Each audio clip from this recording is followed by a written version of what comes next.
Stop trying to manifest them. You will never manifest your specific person. Someone else will. Good news is that someone else can be you. I'll describe how you can be that person and how to get to there, but ultimately the master key will be a tough pill to swallow. It will be sour, it will be uncomfortable, but ultimately, if you accept this, then you will be able to have whatever person that you want. You'll just have to use the counterintuitive advice. So if you truly, and I mean truly, want to manifest this person, this video all the way through, understand that this process will be hypnotic, and my goal is to smash your current perspective so thoroughly that you will never be able to look at the world the same way, and you will be able to get any person or anything that you want. But we're just going to focus this in the area of getting the specific person that you desire. If you want a specific person and you're trying to manifest them, you're trying to manifest an ex, a crush, or somebody that you've never met before, it's just a specific type of person that you have in your mind. Ultimately, you can have them. If you're stuck trying to manifest these people, like using all of these manifestation processes and they just don't seem like they're working, then this is the video for you. This is the master key of what you've been missing. This was the thing that I was personally missing, and what friends that I've had and clients that I've had who were trying to manifest relationships, what they were ultimately missing. Now, I've been studying and applying this stuff for 12 years, over 12 years. I started studying this back in high school, and it was mainly because I actually thought I was going to die a virgin when I was younger. It was chubby. I was not the best. I was a cute little kid, but as I grew older, I got chubby, and then I ended up losing weight around middle school, but I still had difficulty with women from elementary. I'd always liked ladies. So ultimately I started studying. In the process of trying to study seduction, I started studying self-help, which led me to Jack Canfield. And in the expression of Jack Canfield, I started learning about the law of attraction. And then from there, I just went down a rabbit hole of studying stuff like Gnostic Christianity, Neville Goddard, Joseph Murphy, The Power of the Subconscious Mind, and all of the other underlying esoteric and metaphysical books that went into like building those philosophies, because a lot of self-help is built fundamentally on metaphysics or older occult wisdom, just packaged in a way that's easy to digest for the like normal palate, the regular person on the street who doesn't seem to be very religious or doesn't consider themselves to be very scientific. They just want things chopped up like fast food so that they can consume it. They don't care where it came from. They don't care about the underlying fundamentals or laws that go into explaining why this stuff works. So after like struggling with the relationships, once I started applying this stuff, it started working. I started getting into relationships, and I found it very easy. Throughout high school, it was like ease. If I wanted to be with somebody, I got somebody. And it was strange because I didn't know the principle of why this was working so well. So I started studying to learn, like, how can I apply this in other areas? How could I apply this to my health to get the body that I wanted? How could I apply this to business? And I did. And it worked really well, but like I had times where it worked and other times when it didn't. And I like started studying. I started sharing some of the stuff because I was like spending so much time reading and listening to these lectures that I needed something. I needed to be able to test it on other people who were going through similar scenarios. So I had friends who would come to me and be like, hey, I need help with this thing. I had one friend in particular. His name was, let's call him Teddy. I had a friend named Teddy. He was one of the sweetest guys that I have ever met. He's super smart, very successful now. But when we were talking at the time, we started having conversations around seduction and trying to like manifest the relationships that he wanted. In particular for him, he had one specific person in mind that he could not get off of his mind. He was absolutely obsessed with this woman. And for me, it was like, it absolutely made no sense because to me, she was completely unremarkable. She was just another there was nothing that was, from what I could see in my interactions with her, she just seemed like a run-of-the-mill girl. There was nothing particularly special about her. But for some strange reason, he was completely infatuated. He was obsessed, to say the least. And she wanted nothing to do with him because my buddy Teddy looked like Totoro. He was very large. And in trying to teach him these principles, one of the first things around manifestation that I had to teach him had to do with self-concept work and meditation.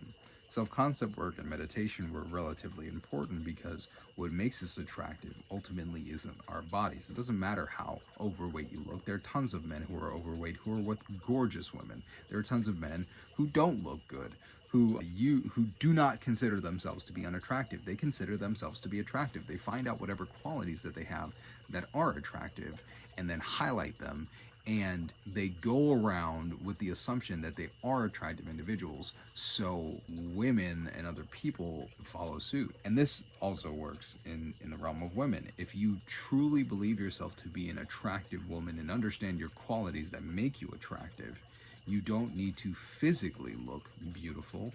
Other people will understand those other qualities that you have, and you just work on cultivating those wonderful, amazing, attractive qualities that exist outside of looking beautiful. And ultimately, if you truly want to be with somebody, you can use those to attract that person. You just need to put those on display. Now, for Teddy, he really did struggle with his self-concept. He really did struggle with considering himself to be an attractive guy. And mainly, this was personified in this relationship where he had put this girl on such a high pedestal and considered her to be amazing and outlandish and out of this world and just so wonderful, and attributes so many different qualities to her, where he was placing her above him. And this is a very difficult position for a human being to be in. Even if you do like them, even if they do like you, it's hard to live up to an overinflated expectation that somebody has of you. So it's uncomfortable, especially if it's something that goes beyond what this person believes themselves to be. They feel uncomfortable in that situation. That's why that kind of behavior is repulsive and not attractive, because you're pushing the person away. This also goes into self-concept and the law of assumption, because if you assume this person to be so great and so much greater than you, your self-concept would have to place you lower than this person because you're looking up to them. And people feel that. They feel as though that they're seen this way. Whether you say it or not, this is what emanates around you when you're around these people or when you talk about it, and you just make them feel uncomfortable. And that was his issue. He just didn't consider, he thought about all the wonderful things about her and just considered himself to be very low. He beat himself up a lot about like his weight and how he looked, which was problematic because he had so many wonderful qualities about him that he didn't spend time paying attention to. So my advice to him, and my advice to anybody who is in that type of scenario, who has an unhealthy attachment to the idea of their specific person, like that person out of their reach, or they're treating them in a negative way, you could be one of two things. You either have the assumption that you're together with this person, which you may want to look at like your self-concept and like what's going on. Why are you trying to go after somebody who actively does not want to be with you? Like, what's going on emotionally and psychologically that's making you want that person? Because the reality is like that's how that person's acting. Is like, do you not want somebody who wants to be with you?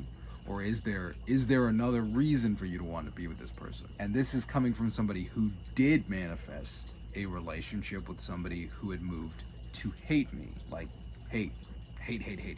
Like I got the messages, throw them up there. But I had good reason, and I understood what my good reason was. I understood my good reason had to do not only with like her emotions and her responses. I had made a decision on the type of person that I wanted to be, and I wanted to explore the abilities that I had as an individual to forgive and to grow and to like explore more of my consciousness and have a better understanding of the type of man that I wanted to be, which was really interesting in our relationship because I was able to explore things that at a difficulty level that I didn't have before. Some people like playing Dark Souls. Some people like playing Dark Souls in their relationships, and that just so happened to be my Dark Souls sort of experience. But it's not like she was just there. I had driven her there. I contributed and created that situation, and I was fully aware of the fact that I created that situation, which is one of the ways to get out of the whole vicious cycle of having a specific person who's, you know, detrimental that you're trying to build a relationship with. There are two flavors of it. You wouldn't be in this situation if your self-concept was the way that you ultimately want it to be. Now, this isn't meant to be an opportunity to beat yourself up. It's 100% okay to be in this situation. I've been in this situation. Tons of other people, thousands of other people have been in this situation. Like, clients have been in this situation. It's nothing new. We're supposed to go into periods of want and of longing and of not getting what we want, because ultimately that's what That's what makes the experience of having our things worthwhile. Like, you wouldn't really understand how delicious a meal was if you were never hungry. You would never understand the beauty of cool AC if you've never been in the heat. You would never understand the beauty of water if you've never been thirsty. So we must go through a period of not having that which we desire, because that helps us clarify what exactly we do want. So it's okay. So now the situation comes in two flavors, and that's the reason why you got into the situation. If we understand which category you fall into, it helps us figure out how we get you out of there. Like, how do we transition you into the right identity? Because ultimately what you're trying to do is you're moving in a position of identity from wanting, longing. I want to be with this person. I need to be with this person. Oh, why haven't they texted me? I want to spend time with me. We need to move you from here to I'm the wife, I'm the husband, I am the boyfriend, I'm the girlfriend. They're happy with me. We're so in love. They are absolutely wild and crazy about me, and they can't stop talking about me. I can't stop thinking about them, and we are just like wild anytime that we're together. We can't keep hands off each other. It's wild and crazy. I love it. It's a love affair for the ages. Our goal, whatever manifestation process that you ultimately use, is just the transformation of consciousness from one state of I am to another, from one position internally, from one position of identity to another.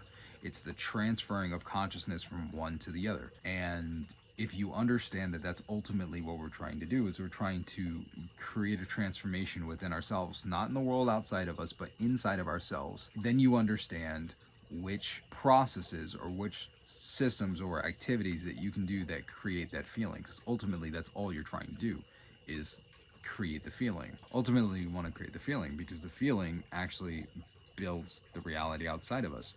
If you feel comfortable and attractive and loved and cared for, you don't need the person around you. And the act of not needing somebody and detaching from needing somebody is ultimately attractive. Because if you think of yourself like a circuit, like an energy circuit in your chest where the heart chakra is, if you are feeling unfulfilled, unloved, you're not allowing the flow of energy in the heart chakra. If you are feeling unworthy, then that's going to show up in the lower chakras, in the solar plexus and the sacral chakra. If you're feeling insecure, if you're feeling doubtful, if you're feeling disgusting, that you will feel that in the lower parts of your body. And if I don't understand why people never think about the subconscious mind being in the physical body. The subconscious mind is everything below the neck. It's the part of the nervous system that does not use language to describe itself. Like, how do you describe sadness? You can't. The words used to describe sadness are like the words on a menu being used to describe the dish. Yes, it's a pale imitation, but it doesn't capture the smell, the flavors, the texture. It could never do that. But it's a close enough approximation that somebody can say, yeah, I've had something like that before. I've experienced something like that before. Let me try that. So when we speak about the subconscious mind, just think of it as everything below the neck. How do you feel in your chest? How do you feel in your solar plexus? How do you feel in your gut? And how do you feel down there? And if you're feeling negative, if you're not feeling loved, if you're not feeling attractive, that's going to show up in your system here. So when people come around you, they're going to feel unattractive around you, and they're going to interpret that as you creating that feeling, because when they come around you, that's how they're going to think. They're going to look at you the same way that you feel. If you, however, shift into I'm in a loving, caring relationship, I am so happy, I'm so joyful, we have so much fun together, regardless of if you're in the relationship or not, you put out that energy. You feel loved in your heart. So anybody who comes into your field will feel that love. If you feel passionate and magnetic, then people who come around you will feel that passion and magnetism. We want to get you into that state. Now, the two categories that people fall into that will stop them from moving into that state, because we all fundamentally, if you've studied any sort of manifestation stuff, you already probably understand, like, oh yeah, I need to get to that point, but there's a block in the way. This is where we have the two flavors and the two categories of where people can fall into.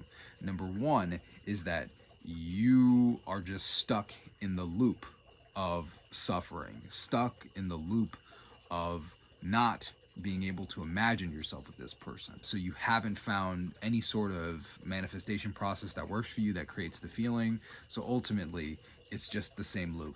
You'll think about it like it'll just be a thought in your head to want to be with this person, but there's no image that's attached to it, and ultimately you'll just focus on reality, which is what's out pictured outside of you, which is just confirmation of whatever self-concept that you currently have. So it comes out as this: I want to be with this person, but they haven't talked to me in 2 years, but they are dating somebody else, but I haven't met them, but we had a bad breakup. It doesn't matter what it is. The buts don't matter. It's just the fact that you have, for some reason, you are paying too much attention to what's happening in the external reality around you, and you're putting too much energy into that, and that's just continuing the loop. If you're going to continue to look at the reality around you with the same self-concept of suffering, it's just going to reinforce itself. No matter what that person says to you, it will always go back to reinforcing that same frame, that same perspective, that same identity, that same assumption. So that's what I've noticed, is that people will stay inside of that loop and not do anything to break the loop, which is where we move into the other processes. This is solved very easily simply by teaching the person, hey, the reason why this is happening is not because of the external world or anything that happened in the past.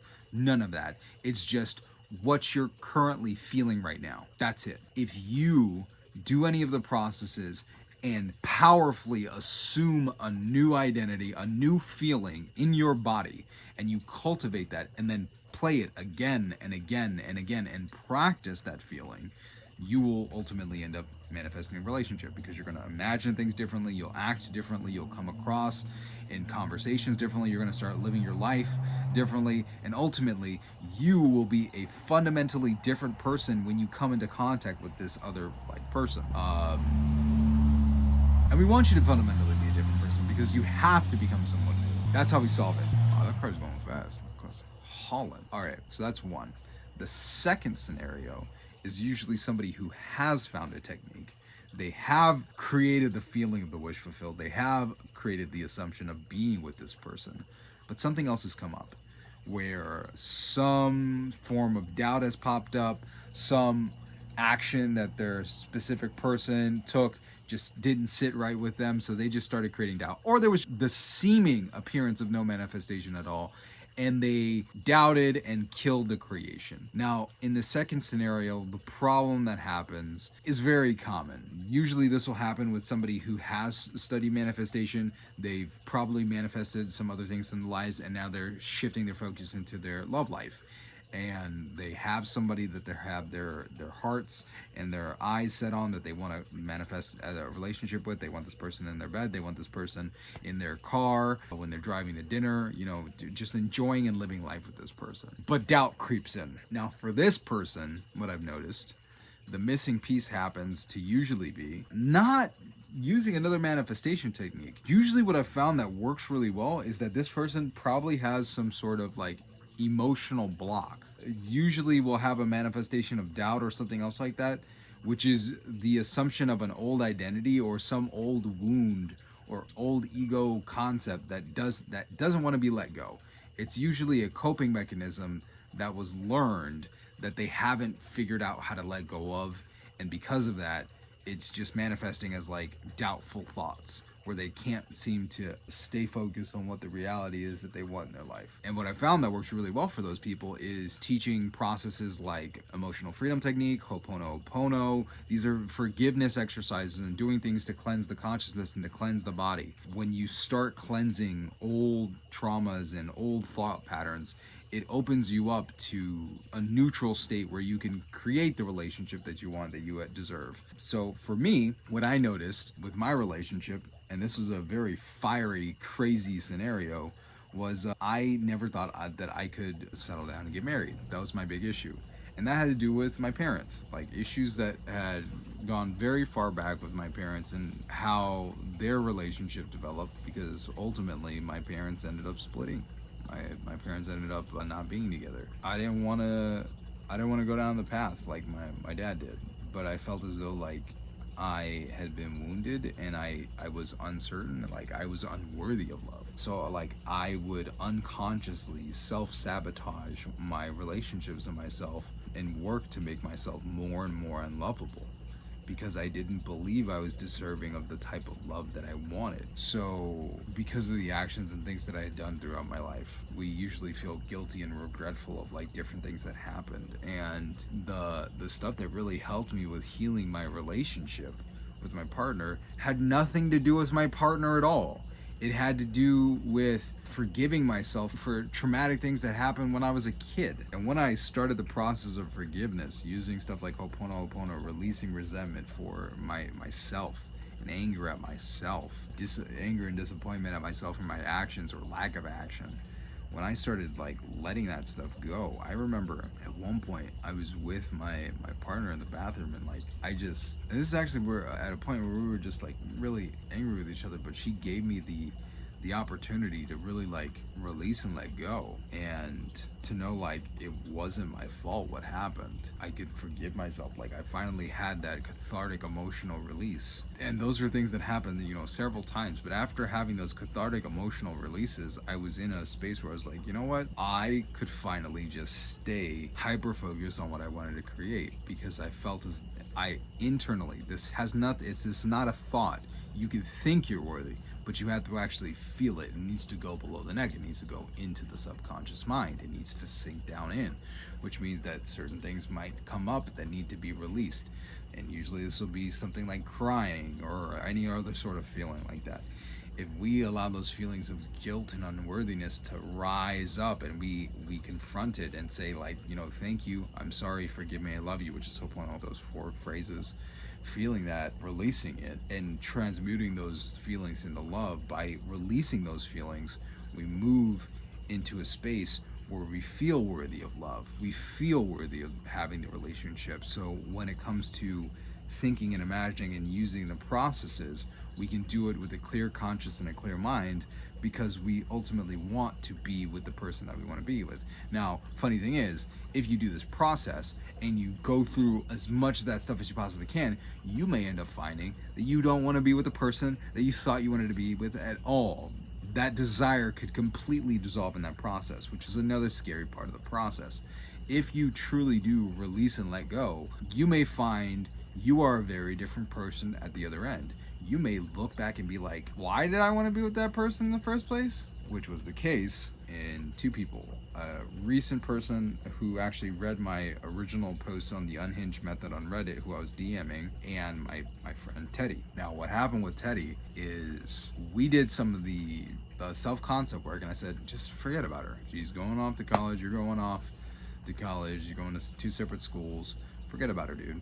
I want you to work on these processes, think about yourself, and I want you to, you know, start focusing on other women, and understand that there are other women who will actually see your worth, who will see your value, who will see you as attractive as you are, because you do have attractive qualities. You're a wonderful, amazing person. You're a wonderful, amazing man. You're awesome to be around. You're super fun. You're super funny. You're charismatic when you feel like it, and you're enjoyable to be around, and you have one of the biggest hearts that I know, and you're one of the most kind and compassionate people that I know, and you deserve to be with somebody who absolutely loves you and thinks that you're amazing. You shouldn't be with somebody who takes you for granted and doesn't think that you're special. And once that finally sunk in for him, and he sure enough went off to school, and once he started applying this, surprise, surprise, I to be honest, even I was surprised at how many women just started like showing up. They're like, yeah, and they wanted him. They wanted to be with him.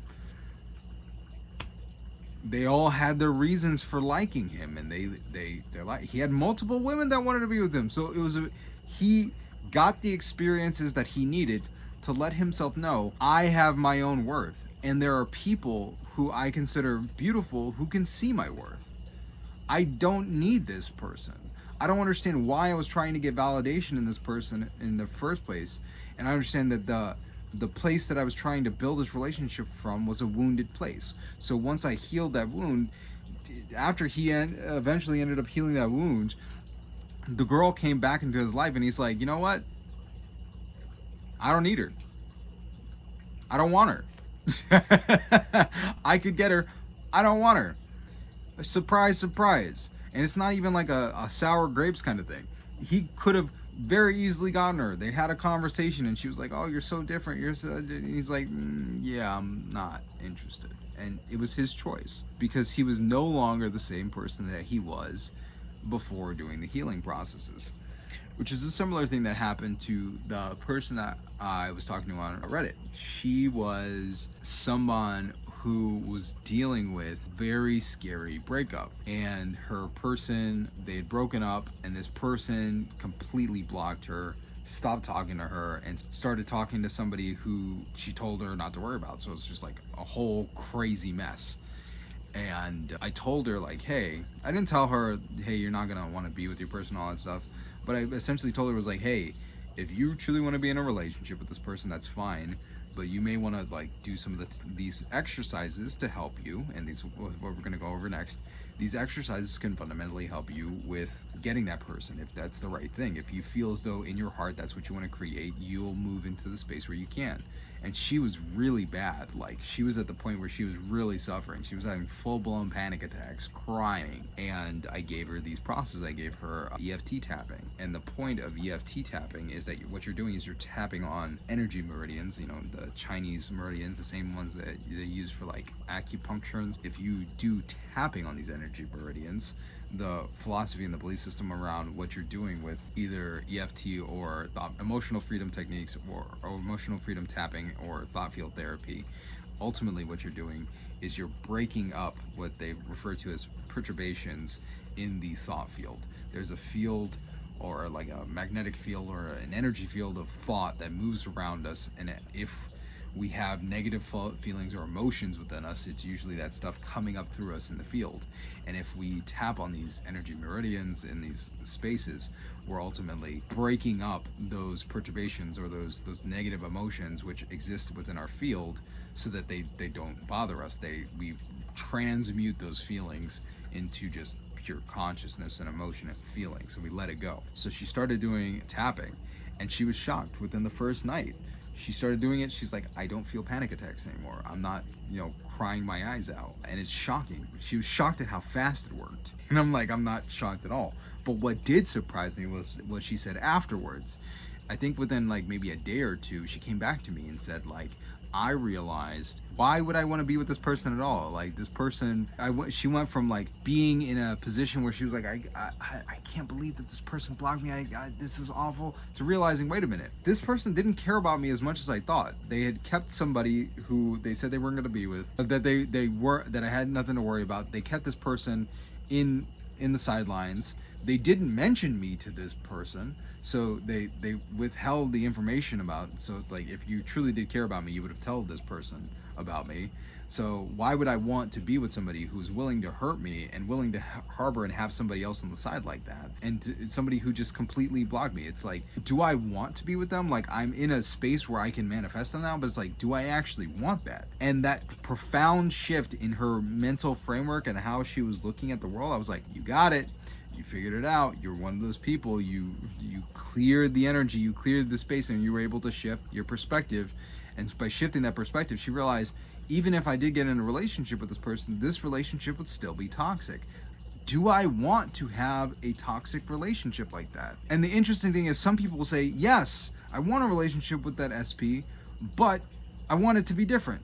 Now, you can manifest that. I'm not saying that you shouldn't. But for people who are in a situation where you're not tied to the specific person, it is much easier for you to manifest a new relationship with someone else than it is to manifest such a profound change in someone.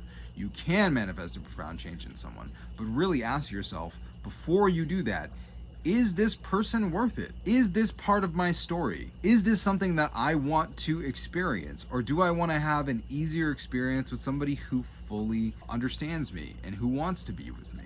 And if that's the case, you may be like this girl who realized she doesn't even want to be with that person, because I gave her the manifestation principles and the systems that she could use to manifest that person. But by doing this and by cleansing herself, she realized, no, this is not the right thing, which is moving up in consciousness and purifying consciousness and realizing that old desires should stay with the old person. There are times where old desires are no longer what you should wish, and it's a powerful process to get to that point. Now, in some instances, that is not the case. Some instances, the transformation in consciousness takes you from wanting other people to wanting a specific person that you may have had a relationship previously, because you end up maturing and realizing different things, and you're able to think of the relationship from a completely different perspective.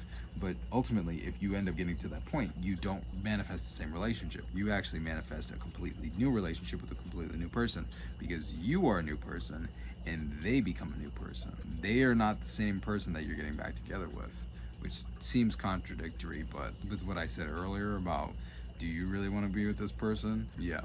Either way, she went through it and she realized that is not the relationship that I want. That is not the type of person that I want for myself.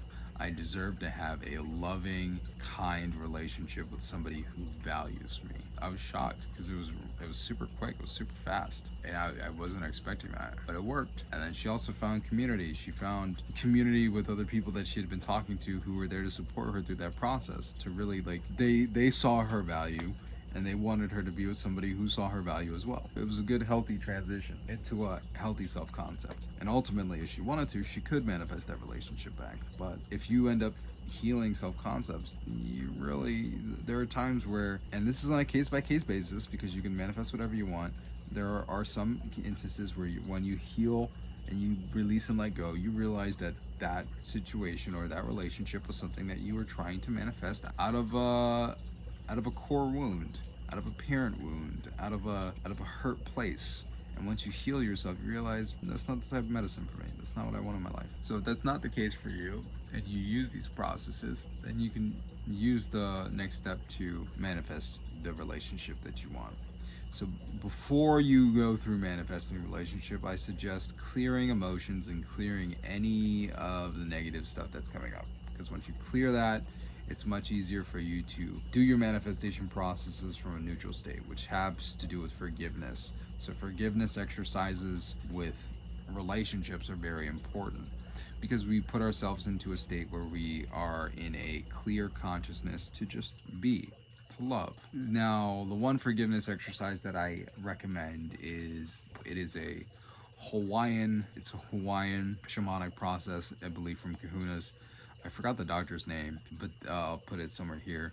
But he was a person who learned the Hawaiian concept of Ho'oponopono, and he went into a psychiatric hospital, and he had a list of all the people, their names, and their ailments and problems that they were going through, and he went through the entire list and used this Ho'oponopono exercise, and by doing it, he was able to not only heal himself, he healed other people, and they just ended up leaving this extremely violent ward. And when he described and talked about like what he was doing and why it was working, he described and explained that anything that was coming up when he read any of their information was read any of their sheets, like read any of these people's sheets. He didn't meet them in person, he just read their sheets, and what he would do is he would read it, and any feeling that came up, he would ho'opono, which is 4 phrases.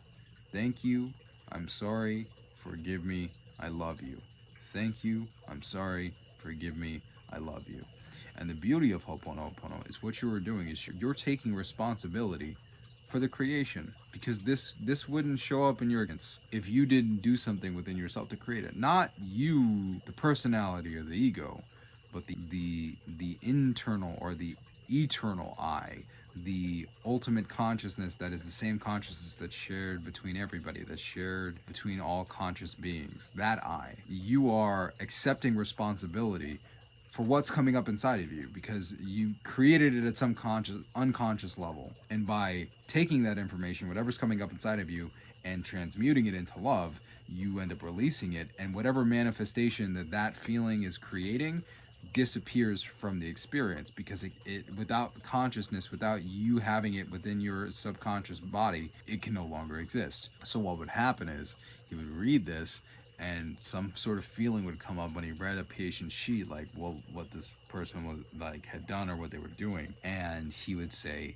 thank you for bringing this to my attention, bringing this from the unconscious to the conscious mind. Now I'm able to consciously do something about this, so thank you for bringing this to my awareness. I am sorry for my part in creating this. Accepting responsibility. I am sorry. And what you're doing is you're talking to your higher power. You're talking to the self within. I am sorry for my part in creating this. Forgive me. Forgive me for being unconscious in the creation of this feeling, whatever's going on inside. I love you. You're asking the power within you to give you forgiveness as you forgive you, as you're going through this process. You're asking for forgiveness, allowing that to come down upon you. You're transmuting the feeling, and then you move whatever feeling or information that's coming up and you turn it into love. I love you, and then start the process again. You refer to it as cleaning. Ho'oponopono, or cleaning. Thank you, I'm sorry, forgive you, I love you. Thank you, I'm sorry, forgive me, I love you. If there's anything that's negative that's coming up, understand this has nothing to do with the world outside. This has everything to do with what I've unconsciously created. And if it's bringing up a feeling inside of me, I need to cleanse and clear it. And I had to do this a lot. I had recognized that if my partner had started talking to somebody after we'd broken up, another person, it was the fact that I had created this. I created the feeling of alienation. I created the feeling of disappointment. I created the feeling of grief and jealousy. I created those. Unconsciously, I may have thought about something at another time where I just played that again and again in my head until it manifested. The only reason why it was around me was because I gave my consciousness into that thing, and now it manifested outside of me, which means that that manifestation outside is just a mirror that's pointing to something that I have a feeling about inside. The only reason why I was in that position was because I created it. So I would ho'oponopono when I was trying to manifest back my SP when we were having issues with our relationship. I had to release and let go. I had to ho'oponopono. I had to say thank you for bringing this to my attention, because if this didn't happen, this stuff would have just stayed inside of me, and I would have been unconscious about it. And if I want to have a loving, caring relationship, I need to fix me. You don't need to do anything. I need to fix me. So I'm going to take responsibility for my own emotions. I'm going to take responsibility for the things that seem unrelated. No, my emotions, my negative emotions, I'm accepting responsibility for these. Thank you for bringing this up. I am sorry for being unconscious and creating this feeling and creating this vibration in the world, ultimately, because it's just the vibration coming back. I vibrated it out. It externalized. The vibration externalized into form, and then it was reflected back into me in experience, and now I get to have it again. I feel it again, and now I decide, do I want to continue this pattern? If you're in an angering experience, you feel a negative feeling, your initial reaction will be to do the same thing, to do it back to them or to do it to somebody else. But that means that you're going to perpetuate the vibration. You're going to give that feeling to someone else, as if that will make you feel better. Your feeling better is the act of evil against another person to perpetuate this feeling. So instead of doing that, instead of taking that feeling and then causing that same type of grief, anger, jealousy in somebody else, we take it, we hold it inside of ourselves, we take accountability for the vibration and the feeling, we say that we're sorry, we ask for forgiveness for the power within, and then we transmute it into love. We say, I love you. Thank you, I'm sorry, forgive me, I love you. You are collapsing the wave. Whatever that negative emotion is, whatever that negative thought is, you put it out into the world in some way, shape, or form. At some point. It may have not initially showed up with you, but at some point you received it and then broadcasted it out. This experience that's happening around you is your opportunity to do something about it. So when it comes back to you, and now it's back in your body, to give somebody else that feeling, or you accept responsibility and collapse the wave using Ho'oponopono, ridding the world and the universe of this negative emotion so that you make the place better. You make the place better. You're cleaning up the emotional and thought world for everyone else. You are showing yourself to be a bigger person and allowing the thing to end with you. You allow jealousy to end with you. And that was a powerful experience with me and my SP. Because once I did that, my responses defied logic. Because when she did things to hurt me, I understood where they were coming from, a hurt place, because I had hurt her or somebody else had hurt her. Whatever your SP's response is, it doesn't matter. If they're trying to hurt you or they're trying to do something that's angering or mad or aggressive or trying to make you jealous, ultimately it's because somebody else hurt them. It came to them. They're trying to give that pain to you. You put it out. You didn't have to put it out to this person. You put it out into the universe, and it's just coming back through this person. The moment that you accept that and you allow it to collapse, you allow that emotion and that thought energy to collapse within yourself. And the response that you give out is love. People don't know what to do with that, because for some people that is the first experience of unconditional love that they have ever experienced in their lives, and it is a transformative experience for them. I watched my SP turn from somebody who was angry, vindictive, spitting poisonous words of heat, anger, violence, just some of the worst vile things. And that's when you have a really deep relationship, when somebody truly knows you very deeply and they understand the areas that you're most vulnerable. They can say some of the worst stuff, and she said some of the most painful stuff that a person could have ever said to me. But you know what? I ho'oponopono, because I realized that I had done the same thing to her. I had put those emotions and those thoughts out, and I accepted it. Thank you. I'm sorry. Forgive me. I love you. Didn't have to say this out loud. It's all done internally. This cleaning process, the repetition, the repeating of this. And from that space, it became easy to do the stuff like the unhinged method, because I understood where the pain was coming from. It was the pain that came from the trauma from her parents and their relationship and how other people treated her and the disappointments that she had with me and the things that I did to create those feelings in her. And when I took responsibility, I gave her the space to get all of that out of her system. And once it was finally out of her system, she realized, oh, nobody's ever loved me through my worst. And at that point, manifesting her was cake. It was easy, because there was nothing that could phase what I wanted and what I thought. Everything that was confirmation was accepted as confirmation. I understand. Of course, I already know that you love and care about me. Anything that was contrary was just get that out of your system. I know that's not you. I know it's other things, and I will allow you to use this opportunity to just transmute it and to be loved unconditionally. And ultimately that changed her behavior. She shifted complete 180. Completely different person. So once you do a process like Ho'oponopono like that opens you up to begin imagining the relationship. Now, you don't have to do it directly with your person. You just need to use Ho'oponopono. It works really well. The first one I would actually recommend most people to do the Ho'oponopono process with is with any relationships, anything that you've dealt with around relationships that's particularly traumatic, any people that you're currently like stuck on, that are like stuck in your head, and then your parents. That's another big one. Your parents, whoever raised you, because there's usually just some like real messed up stuff there. So just use that process. Think of that person and notice whatever feelings that come up, and then Ho'oponopono. Thank you. I'm sorry. Forgive me. I love you. If you need, I'll have the tapping technique. I'll do that in a separate video if you want to learn how to do that, because if it's particularly physical, like something that just feels kind of stuck, the tapping technique works really well, especially if it's like a particularly hard thing. So I'll link that video right here if you want to go watch that one, where I go over that for healing any traumas if you want to fix your relationship there. But after going through that process, after doing the emotional clearing and emotional cleansing, you should be in a good state to craft the relationship that you want, the ideal relationship. And that's when we use any of the techniques like Neville Goddard's technique with the state akin to sleep. And essentially the only thing that you need to do is just imagine the end state. Ask yourself the question, what is the ultimate thing that I want with this person? What's the type of relationship that I want with them? Do you want to be married? Do you want to have kids together? Whatever that happens to be.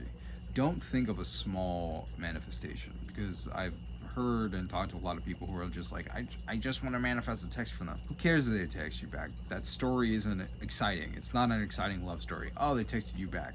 So what? You can get a text back and then still be absolutely miserable, alone, and lonely. Come on, let's go a little bit further than that. You want more than just a text. You can manifest a text, but let's go further. So choose an end state. In bed with this person, you're snuggled up. Months have gone by and you're just enjoying each other, whatever that happens to be, okay? And after you choose the end state, you lay down in bed, relax your body, go into a still state, preferably laying in a position that you don't usually sleep in, so you don't just fall asleep. I would also recommend this a nap time so that you don't just like pass out. Works very well if you're doing this at nap time, just sometime that you're not going to be bothered and that you can be in darkness. Just imagine yourself interacting with this person, touching them, feeling them, seeing their face, caressing them, hearing the sound of their voice. And what is the conversation that you would have in this situation? Like, let's say after everything, maybe you're waking up in the morning next to each other and you're just hearing them specifically tell you what they love about you and how happy they are with you, and hear all the things that you've always wished somebody would tell you. And if you do this and go to sleep in this state and do it until you feel the tones of reality, the feeling of reality in your chest at this moment, and you'll be good. You'll manifest it. You get it. It works real well. You'll be surprised at what happens as the person transforms their relationship to you. But if you first do that emotional clearing work, you'll be surprised at the profound difference of this person, because emotionally you are not the same. You are fundamentally and emotionally not the same person. So your emotional capacity and the energy that you have for creation will be much more vast, because all of that energy that you had that was bunched up in that traumatic event is now released, and it's free to use in this loving experience, and you feel as though that you actually you're worthy of the type of love that you want. So go out, use it, fall in love, enjoy yourself, and go check out that video if you have any particularly like big things that you need to release. To be honest, most of us do, so go check it out. See you guys later.